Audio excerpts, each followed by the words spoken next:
Climate is so important that, I'm dedicated to the cause, and whatever obstacles there are, I'll keep finding the ways to draw in the U.S. innovation.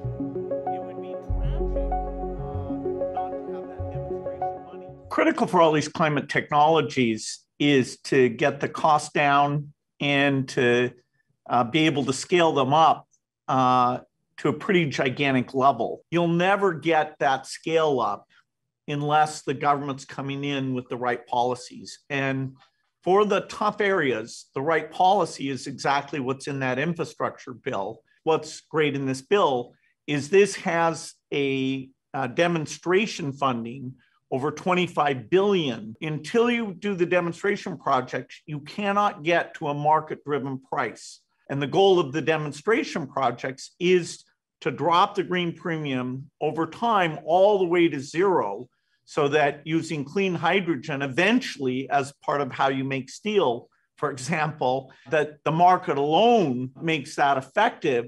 And so the government and innovation play this dramatic role, not just for the US, but for the entire world. Interested in stoking these big leaps forward to demonstrate that we can actually do it.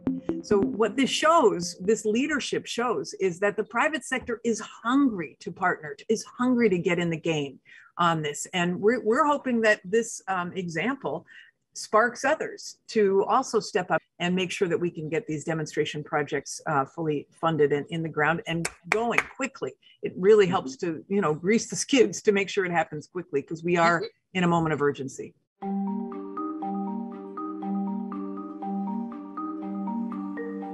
What happens if the bill doesn't get passed? There are still questions about what the House is going to do. In that case, do you walk away? I would be super disappointed if the bill doesn't pass. I will continue to share that with politicians of both parties, but the focus for large demonstration projects will be outside the United States, much more in Europe and Asia than in the United States, which means you don't get the direct connection with the huge innovation power of the United States. You don't get that early lead in these industries, which often determines where the long-term job creation is.